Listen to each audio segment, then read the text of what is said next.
Kwaniza ku CBS FM UG official channel yaffe amanya MC Shitah Queen of the Mic talalya Benz talalya Kampala nze bizibu nasoka okwejjako munnange nembanga nasuze enjala munnange wentula mu kamera tosobola kitegeera kugamba kanya kunyiririra mu kamera ne muganda wange mbere tuvuga speed naye ndowooza nti wetuka mu festival season abantu bakuba sente naye maidiyo bwavu buli mu Uganda era wobanga olina omuntu akyakuwaayo 1000 webaze Katonda oyise n'engalo mu maaso njagala okujjukiza nti tusinziira waneeno ku masengere nga tukuweereza program yaffe gye bayita Maiden Galz luli last week mwambuza Shitah teno program erieta munnange ebizibu ebiteebereka buli muntu bannange waali walabire omwezi n'enjuba ebizibu bingi mu ggwanga so ogenda okwekanga ng'ate ebizibu munnange bitututte bitutwaliddemu njagala okwongera okujjukiza nti gwe wenna anyumirwa program yaffe the Maiden Galz eri ku YouTube channel yaffe ya CBS oba n'ogenda ku TikTok babeera basalambu clips omukyala Keren ne producer waffe atera obikolangako ebintu ebyo kwegamba kitambula my dad sana onako olwaleero bujjo mumbuza Joy bane yabulira wa Joy biki inbox yajjudde lwa Joy abantu n'abakwagala wallahi rambuziza Joy yabulirawa bana ense tutwalaganya sometimes tulemera olumu ne tulwala ne tusakola ki ne tutasawa kulabika nagana ekitolwa leero bikola ki bintutte bintwala tuba tulina oyiriba munaye tukole ki okusobola ate okutambuza obulamu bwensi tambulasi buti si bwangu olumu bitukwata nogana naye olwaleero bannange the Maiden Galz mukole ki olumu walwadde naye nga tubakola ki okubaweereza Infinity Bae nga bulijjo black belt komye wate tubakole ki tubasosoterere ensonga z'abaki ensonga ez'abavubuka ensonga kizolaba nga gwe mubavubuka sano kola ki okwogerako just go there you comment ogera ne leero mukole ki mwogere ku kineeno leero mwogere ku kineeno naye guy bamita Shidi commentinga nnyo Shidi likinga nnyo videos zaffe bana weebale nnyo weebalire ddala Joy tanewunyiza bana bambuuza Joy yabulirawo abantu kimanya nga batwagala Joy tudde ku mulamwa gwaffe ogw'olunaku olwaleero buzibu ki ebizibu ki abaana bye basanga ab'obuwala ensangi zino ebizibu abaana ab'obuwala bye basanga bizibu ki abaana ab'obuwala bye basanga mu bulamu obwa bulijjo gwenga olaba nati oli mwana muwala ate program gye tukola basically abaana bawala ate nga bavubuka basically obulamu gwe twogeddeko gw'abaana bawala but I'm not going to point on myself wabula ngenda kwogera n'abo abali ki n'abo abali outside ngenda bakola ki ngenda boogererako mostly nze ensonga gye nsinza olaba esinza okukosa abaana ab'obuwala ennaku zino bana ensonga ey'okusoma okusoma kintu kikulu nnyo era omuntu atasomye kati abali outside tusobola okumanya bannaye omuntu atasomye ki ensi ekukuba nnyo ate kitolaba abaana ab'obuwala ekintu ekyo ekibakosereza abazadde abamu bagamba omwana sigenda musomesa kubanga mwana muwala ajja kola kibajja muwasa agenda surviving natamanya nti n'ensangi zino omusajja ayagala n'omukazi ng'alina kakoze eki keyeekoleddewo tebagala mukazi ate n'abasajja tebakyayagala mukazi atakoze eki atasomyeko era ne woba tosomyeko akikulangira agamba tewasoma biki ekitegeera agamba omuntu eyasoma ayinza okukola ebyo okitegeera ate n'abasajja bagala omukazi ng'alina kyasobola okukola ate woba tewasoma waliwo opportunities ezimu ezigenda okukola ki okukuyitako kubanga oli ajja kukugamba nti nno kale oba olina ekipapula kya senior 4 ovuki abazadde abamu abaana babakomeza muki mu senior 4 abamu babakomeza muki mu P7 omwana ne weesanga atuuse ewantu afunye opportunity eki ennene mwe temulaba nti n'ennaku zino parliament ejjudde mu bakazi okitegeera ekintu ekyo naye woba tewasoma togenda sobola kutuukamu ekyo kifo kyokola ki kyoyagala ne Joy okimanyi waliwo abagamba nti wadde nze save ma butasoma bwange kozi ndi mulamu bulungi esitenaba kunkosa naye mpulidde onyonyolako okwo n'ekyessomero kita buno obulamu waliwo fine waliwo abasurviving nze nga teyasoma nafuna omusajja n'amufaako naye musajja yeko bayiribye n'okuyiribanga yibye naye Katonda aba takwatiddeeko nnyo gwegenda otunulira abakazi ate abakazi banneetu oba busiru sibavumye naye okimanyi nti n'oli mu mbeera mbi n'ogattako n'okuzaala gwe kennyini olemereddwe okukola ki okwerabirira ate ogasseeko n'omutwe ogwokubiri okitegeera so bane kati mufunza tobawa advise bw'oba manyi kino tonnatereera fayini bagamba no bw'okuzaala ekisera emuyitse mistake oba oba tokyetegekedde oba olubuto olufuna kale wootalusuubirira naye if you know that banaye gundi yange bwendi sikoze siteredde toyongerako omutwe gwakubiri kubanga ogenda abonyabonya n'atalina musango okitegeera kale sijja nenya nnyo sayidi ya mukazi naye n'abasajja abamuye olaba omukazi omusanze omuwadde fe promises omuwadde false hopes omugambye ebintu naye bimanyi togera asobola kukola ki bimukolera n'omugamba nja kukwagala nja kukubeererawo biki mubimanyi bye mwogera bambi mukazi wattu n'omukozesa ensobi oluusi omuddusiza n'ewaka okitegeera omugambye ngenda kuzimbira ennyumba ngenda kuwasa biki ngenda beera naawe naye nga naawe okimanyi tulina kyogenda kola ki kyogenda mukolera okitegeera so bani abasajja mulekeera ebintu ebyo byemukola abaana ababandi n'omujja waka n'omufunisa olubuto n'omwana n'omukola ki ate school dropouts omujje mu ssomero okitegeera so ate abala tufesinga nnyo challenge batulimba nnyo oli n'akulimba ekintu nga naawe okirabira ddala akola ki akulimba ate banene abaana abakyali mu ssomero babalimba nnyo kubanga tamanyi outside world tamanyi nsi yawabweru ebintu bitambula bityo kitegeera ye oli wanajja namugamba banengenda kukolera kimera kukola business omwana ava mu ssomero kitegeera ng'ova mu ssomero bazadde bakutaddemu ssente ng'ogende wakasajja nakutonya kalandika okukuba emiggo akakulaga level woogwa gawukyawitsigaaga akaŋŋuma embeere mu ssomero singa ebena tobikaki tobifuna n'ekirala nze kyenjagala okugamba abaana ab'obuwala bannange abaana ab'obuwala musanga ebizibu naye nga mwe ababyereetedde tubadde ku mulamwa gwaffe ebizibu abaana ab'obuwala bye basanga mu bulamu obwa bulijjo nga nze ndi ku nsonga yange egamba nti abaana ab'obuwala abamu bebereetera ebizibu basanga mbuuza lwaki abaana abo ab'obuwala beefudde kiwala tebagambwako nti wakati tomala okukyeteekamu mutwe gwo nti togambwako walayikiriza gaana ensi egenda kubanga ekunyiga ebiseera ebisinga nti omuntu wagamba joyi tokola kintu kino kikole ki kireke naye waliwo abagamba fe tetugambako tetusongwamu tetwagala kumanya mukwamu bamu ebyo ebyasimaamu omuzadde ebiseera ebimu abantu omuzadde amugamba tunone kino tetukola ki tekikola abasajja balimba onogamba musiva ku musajja naye nga ye akimanyi nti nno abasajja ebigo byebakola ki byebakozesa ezo koodi zaabwe kitegeera naye bannange simanyi nakumanya nti ogenda n'okeera ku makya n'ogamba omwana Joy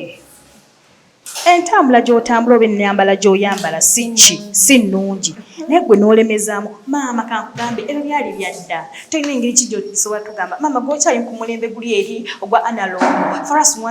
this is a digital what waodi ela simanyi abaana be batebagamba bazadde baabwe mukazi wattu neyeewuba n'omwana n'amugambako omwana nga tasobola bulijjo abadde ngaakuwonenga ogenda okulaba bakutte naye nga gwe engeri gy'oyambalamu gamazima n'omusajja talina waagaanira kukwata lwaki omuzadde abeera atakuleka n'otoba n'ebizibu by'ensi abeera alina okwesonyiwa then n'ekirala kyenjagala okulambululamu kyebizibu abaana ab'obuwala bwe basanga ensangi zino banaye Joy omanyi ekintu kye bayita okunoonya omulimu ng'ate naddala oli mwana wa buwala emirimu gye kuzibuwalira ennaku zino nti omusajja agenda kujja gambe va kukunyooma ojja genda mu ofiisi y'omusajja agambe okuwa omulimu sooka okole kino mukazi wattu n'obeerawo nga kugamba weetamiddwa otambudde mu ofiisi ogenze wano naye nga bagamba mu bifo ebisinga Shitah oli aba yagala asooke mala kola ki kukozesa alyoka akole ki akwate n'abamu n'akulimba nagamba nti no tusooke tukole kino nekino kitegeera oba omunagamba nti no sooka ompe ssente ogenza kunoonya mumatematekola ki ne bazibba naye gaali omwana omuwala addewa Shitah negino emikwano gye tuli nagyo Shitah nagyo simyamu ate gyali gikoze kino emikwano emiwala last time nawulidde omusajja yagambye mbuno okusanga omuwala n'omuwala nga babaddeko nga babadde friends for 2 years kitegeeza balayika balugu kubanga essawo lye libagatta 2 years, only 2 years. only 2 years si kyangu abalukumagana as in friendship ogikuuma okitegera compared to boys mpeme oba abasajja friendship yabwe esobola kukola ki friendship yabwe esobola owangala okusinga eyabakazi omusajja yeesonyiwa mangu ti omusajja tagenda kera kumakya omusanga ebututebalina lugambo abasajja tebali afwe abasajja tebalina budde eba babeera mu bintu bibazimba boogera ku bizinesi naye tulina emikwano gino wammanga emikono okimanyi talina kyakwongerako okitegeera wabula muli awo akanya kimu kupangira basajja naye nga n'abasajja bakupangira abamu their influenced because of their friends n'agenda natandika okwetunda kosa friend kekalimu okukola kyakava musene namugamba tugezeeko ku kino naye nga naawe okimanyi ti nebintu ebyoli bikola ki bikuwaabya so bane mwegendereze emikwano gyemubeera nagyo bwegiba emikwano emikazi giganifunayo ku mulenzi ate banakusanga n'omulenzi nga bagamba ekyo ekiwola kyagala nnyo abalenzi nti abantu abasinga bagamba nti omuntu kasitobeera nga olina mukwano gw'omulenzi that means muba mweyagala kuno ku nsi bona dda ku bigambo by'abantu tewali muntu gwe batoogerako gwe batoogerako teyazaalwa olaba ne katonda bamwogerako mpaka nakati bakyamwogerako bamwogerako ebirungi n'ebibi so kati waliwo ebintu ebimu ng'olina kugumya muto kubanga omanyi kiina gye kikola ki kyekikwongerako kiina gye kikutwala ennaku zinene emikwano emilenzi giyamba nnyo okusinga emikwano emiwala nzaika newtness omukwano omulenzi obeera naye ng'ayogera byamuti if your friends if your friends strictly friends nga si bineno byakudda simaya best friends with benefits what is that best friend for benefit what is that lwaki tokinyonyola abavubuka b'ennaku zino nze mpuyanya akagambo friend for benefit waliwo neyakiŋŋamba neŋŋamba ndi mu nsi ki best friends with benefits bebano mujja baba mikwano temujja kweyagala no strings attached naye nga sidewise mwina byemukola ebyaki kale ebyaba lovers okitegera yet you're just friends like what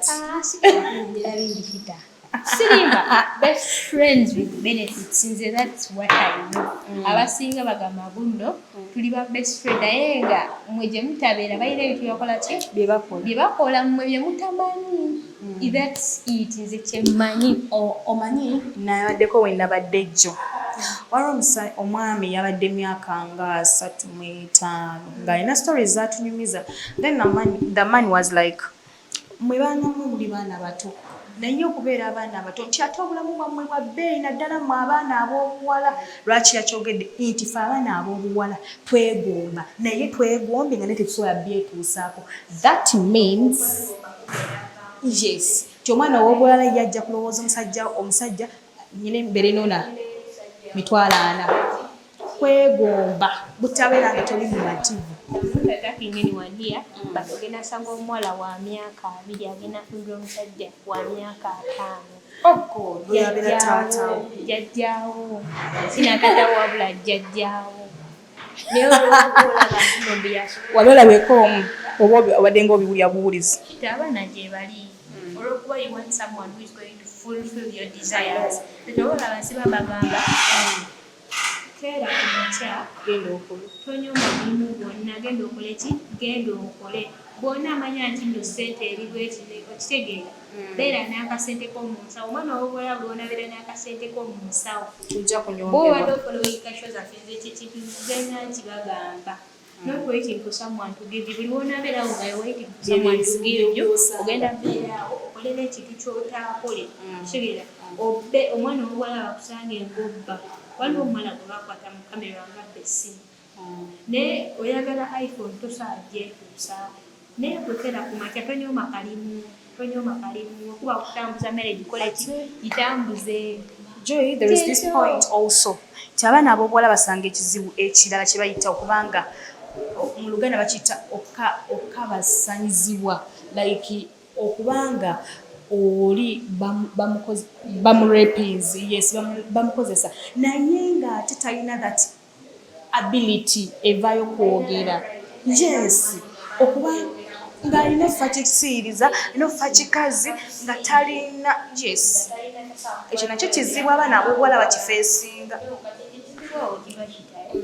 nga tolina muntu gw'osobola kwogera naye tolina muntu. That's why we tell parents, mwana mufule muki, mwana mufule mukwano gwo. Fine, abaana bakola ensobi, naye mwana gw'omufula mukwano gwo kitegeeza agenda kugamba buli kimu. Naye abaagala nkera mu makya, ofuluma ku makya okuma muki, ogenda ategeeza ki ati omwana agenda nakyokola ki, agenda kyokugamba, nja kulanga niko kigeri nti gakola ki, bangwana. Bwena agunde wansi, okitegeera. Ogenza okitegeera nga it's too late. Omwana omukwala alina mwansi kugamba ogunde wansi, n'abaana engunde evunde, ogenda okutuuka bagenda otegeera naye ng'omuzi wonna kuba muki kuba mu muzadde atakola tekapa ku mwana. N'abasajja batalina nsonyi. Waliwo ne this issue bagita family background. Family zaffe ezimu zikoze kyama ne tulabisa ennaku nti omwana yenna ajjakera ku makya tugeze nti Joy mama wange yanzaala walala. Omanyi byakatonda bizibu. Mama wange mukunzaala ewala okuwalala. Ajja mukazi watu tumenye ebigere bino bikoze eki bitutunda agende ewalala afuneyo ani abeera step daddy waffe. Wabeera step daddy wange kitegeeza ngenda agenda ne mama wange mufumbo. O step dad ennaku zino abasajja baggwamu ensonyi abamu. So step dad nga ayagala ate kukozesa mwana ki mujja na nnyina mpaka omukazi weyeevamu nagamba naye mwana wange ate kirungi awo ngambira nti n'abazadde banaamu bafuule baki mikwano gyammwe omwana singa yalina amasimu mwana nabyandikegere babigenze kulaba nti obanga abaana abamu bato tebamanyi na preventions zati za mbuto ekyo bagenda kulaba bati preventing olubuto oluso bambi omwana yakola ki yagamba babasanzibwa kitegeera bawa wakola ki so bambi abaana bakola ki kamujjo wakalako wakola ki kati imagine kyamunyumiza eno kiba omukyala okubanga omukyala yagenda mufumbo nga alina omwana mukubeera n'omwana mukwano omusajja n'akola ki n'amukozesa kati bye bizibu omwana omuwala byasanga obizibu omwana omuwala byakola ki byasanga kyate oli daddi ate mama nga amwagala nitendege gyasobola kwogerezganyamu n'omuzadde gaba n'olyanga emirembe gikuweddeko mufunze kyekyo ky'oyegambye alina okuba nga asirika n'aguma kikazi kati bwe obulwadde n'obuzibu omwana bw'afuna agamba agenda kufuna olubuto kakati omwana olere kujja wa maama oba kale olubuto kale alufunye omwana alagadde ekikwekagekujjamu aluziza omusaayi mungi okuluza omusaayi afudde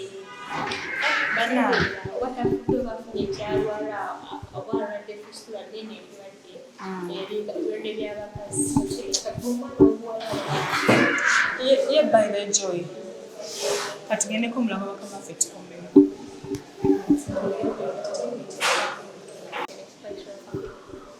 mukulikeeyo mulango gw'abakama baffe okyali ku program the Maiden Galz njagala okujjukiza gwe wenna ng'onyumirwa videos zaffe ng'onyumirwa show yaffe mukwano ogenda ku CBS FM UG official channel yaffe ogenda kuba ng'olaba program zaffe zonna ez'enjawulo okuli Maiden Galz okubeera ebyemizannyo kwegamba buli kimu kibeera okwo gwe wenna ng'ate onyumirwa okuba ng'otuula mu sounds ez'enjawulo n'abagambye omukyala Karen ne producer waffe basalaasalamu bu clips obwo oba businze okunyuma ne bakuteera ku TikTok gwe kwegamba onyumirwa ate munange TikTok okunyumirwa omutimbagano gwakyase luno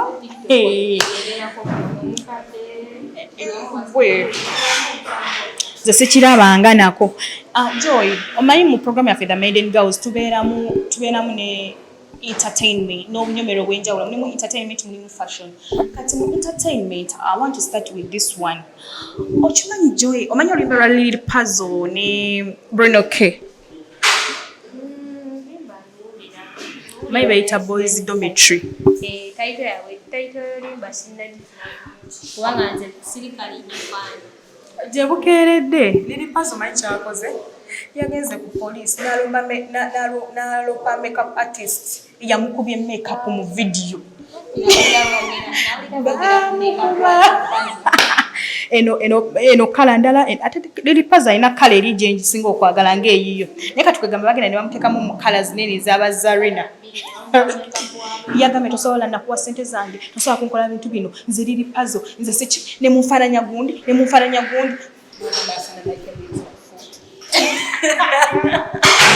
mwana gwe liri puzzle yatamye n'agamba nze nkedde ku makya kuloopa naye gwe liri puzzle he's just a comedian by the way kyemwagalako ebintu bye bya comedy naye banange ze nasese joyina ekipya mu entertainment ekirala mwana mupya mwana yakadde bambi support her nze mizikwe yanyumiriye soka nze enyimba zemmanyiko ezize ziri bbiri but there is this song yakoze remix ne gundi ne Spice Diana banayegwa akayimba kali akayimba kali so Italia hotel so some people say that kale batandise mwana yakubya akayimba kabadde so massive it sounds like this. Alright, tubadde kayimba mukyala wa webagamba mukyala wani Popine nawe kyona tekyogera bagamba imbu nekalera akayimba Spice Diana nedia oti abaana bakubye ebbanga bwe kubanga alia oti yasooka nakolako akayimba yeebaye nekalete kabadde tekanakutambula nnyo so Spice Diana navaayo nagamba mwana nkoli mupya naye music industry ogikoze eki oli mu kugiyonga bakikata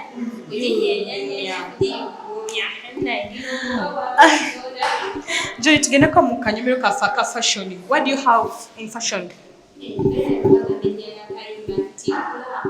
Yimba mukonamu.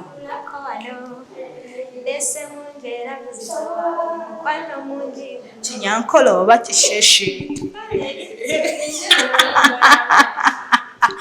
Banange mu fashion zonna koralo njagala tudde ku omanyi waliwo obubaga ennaku zino obutrending kugamba n'okakwatanga kugamba it looks so classy tonakalaba doza katandikidde no waffe ewange waliwo obubaga kugamba nga buli butono nga si bwe omanyi edda bakwatanga zinene ensaawe ennene oza gamba bagenda tekamu nemirembe awo mu 2000 what butono buli portable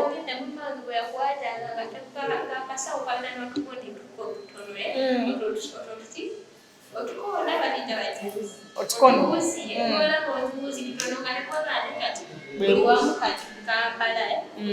kitegeeza ebintu byedda bigenda bikomawo bero bottom yeah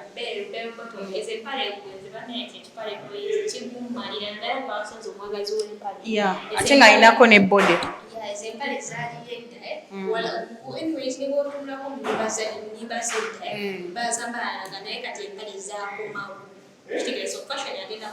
akomawo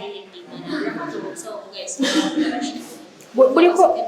ndoza lwasookedde eno waffe naye njagala okubanga Joy otegeeza abantu bonna abagala otuwa bizinesi abagala olanga naffe obanyikize nti tusange wano we ku Masengere ena ku section ya CBS kwegambole kye program njagala abantu obakoowole bonna bonna abagala okuleta bizinesi bwe kinyikize bulungi kubanga eyo part wayinsingamu okola akalanga aka advertisement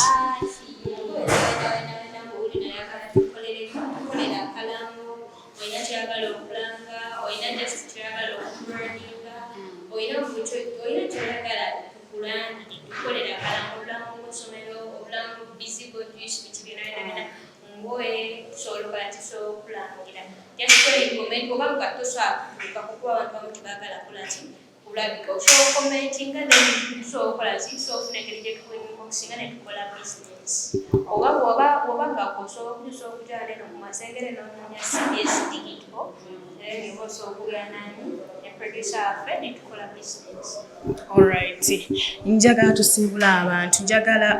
abantu nga tubajjukiza nti ennaku z'omwezi 31 December tuli wali eri mu nkuuka mu Lubiri e Mmengo nze nagambe tulina ba comedians tulina ba artists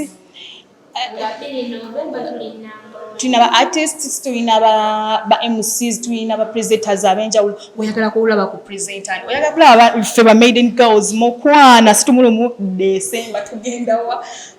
producer tiyabagamba nti tugenda gye tuli era ogenda tusanga wali tusabula twocha paka kulira bigwe just kasonde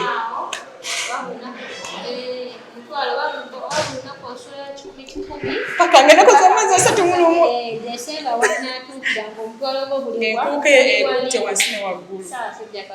awangale